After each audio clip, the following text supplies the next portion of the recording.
Oleh Romani lagi, oleh Romani lagi oleh Romani.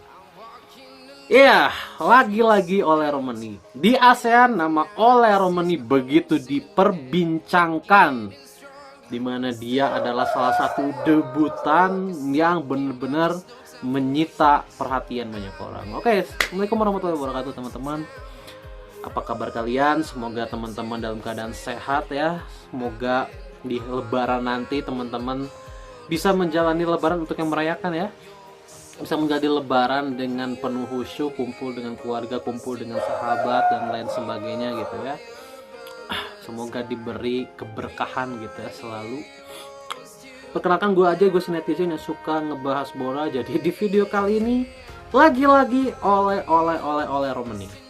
Kemarin gue udah bahas soal debutnya. Nah sekarang gue ingin membahas soal, tadi gue baru nonton Astro Arena ya, dimana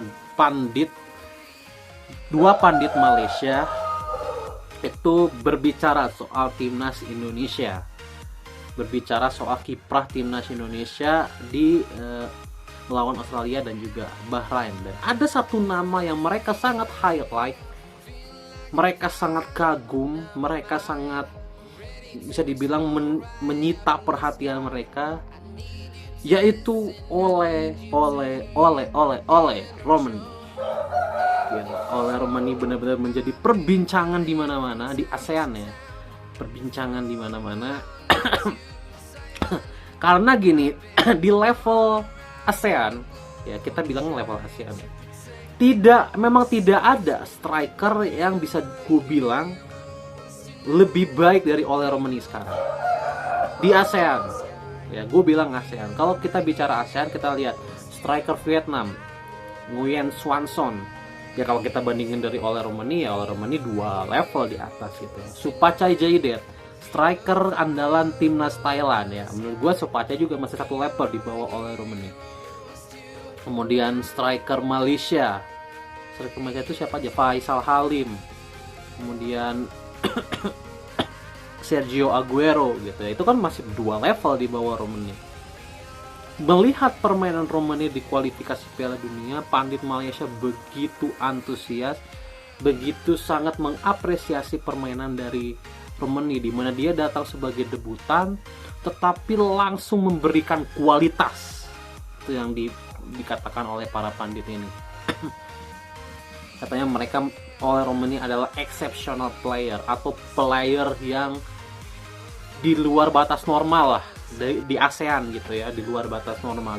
Oleh Romani bisa saja menjadi salah satu striker terbaik di Asia saat ini, melihat kualitas bermainnya melawan Australia dan juga Bahrain kemarin, dimana oleh Romani bukan hanya klinis, bukan hanya klinikal gitu ya, dapat mengkonversi setengah peluang menjadi gol, tetapi oleh Romani juga paket komplit.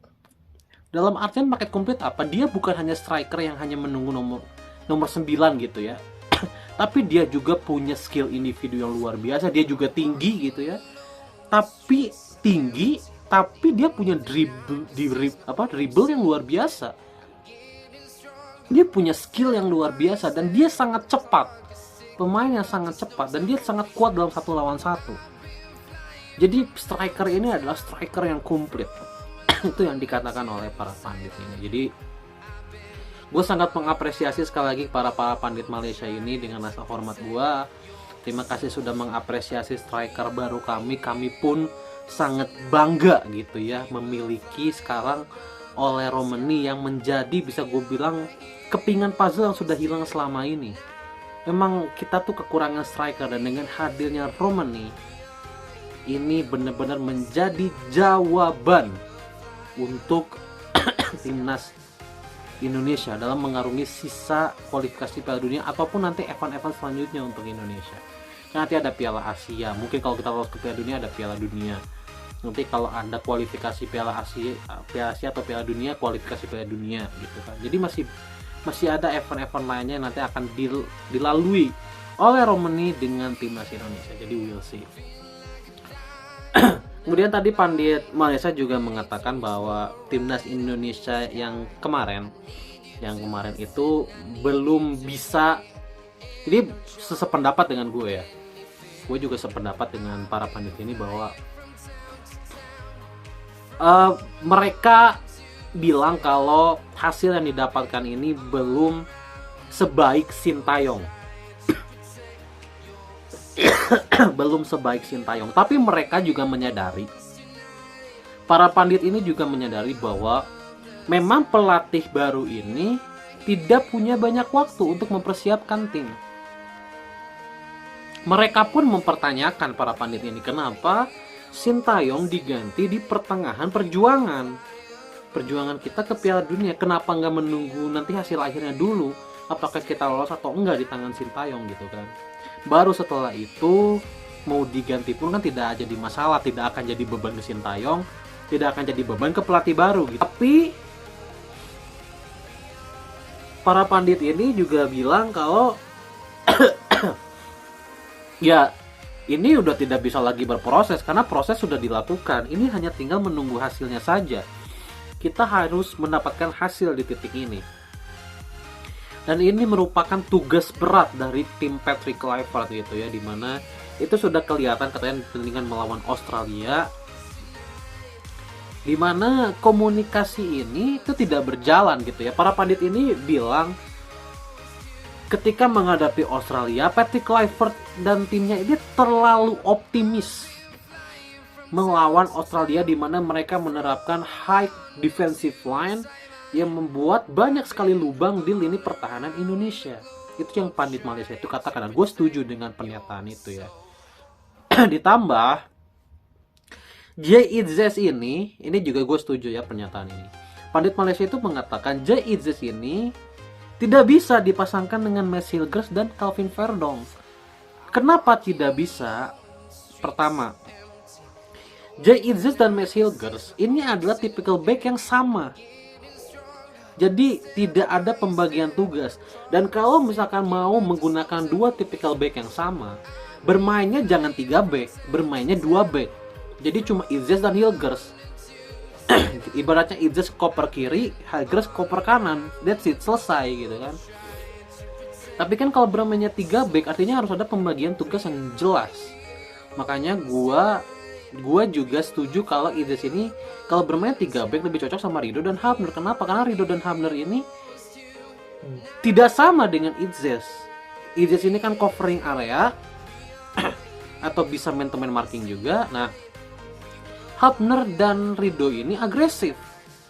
Berbeda dengan ketika ada Verdong dan Hilgers. Hilgers ini area, Verdong agresif. Dan Verdong ini bukan center back gitu. Sehingga beberapa kali juga Verdong agak lepas juga gitu. Jadi itu yang dipersoalkan oleh para pandit Malaysia, dan gue setuju dengan itu. Gue juga setuju karena di video gue sebelumnya juga gue juga mempertanyakan ini Itzes dan Hilgers kenapa tidak bisa ngeblend ya. 3 pertandingan mereka dipasangkan nggak ada yang ngeblend gitu.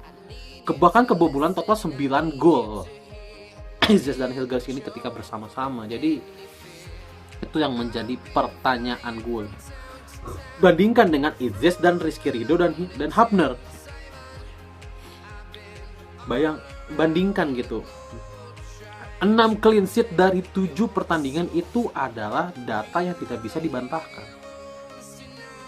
Jadi itu yang dipersoalkan oleh para pandit Malaysia terhadap kepelatihan Patrick Kluivert gitu ya, dimana kelihatan Patrick Kluivert ini belum mempelajari pemainnya secara full. Jadi belum mempelajari karakteristik pemainnya secara full, dan mungkin pertandingan pertama sudah menjadi pelajaran yang sangat berharga, dimana dia mungkin sudah mempelajari karakter pemainnya ya, sehingga banyak sekali perombakan yang terjadi ketika menghadapi Bahrain gitu ya. Tapi melawan Bahrain pun meskipun menang, mainnya belum eksepsional lah, belum menunjukkan di levelnya gitu. Dan gue setuju, kenapa? Karena pemain kita tuh kan sekarang pemainnya mewah semua ya. Logikanya harusnya kita mendominasi Bahrain. Logikanya mendominasi itu dalam artian apa? Kita create chances yang jauh lebih banyak, kita mendapatkan gol juga yang banyak. Tapi ya sayangnya kita hanya bisa menciptakan 1 gol, meskipun kita punya 4 peluang besar gitu ya, harusnya bisa 4 gol gitu. Tapi it's happen, ini namanya sepak bola ya.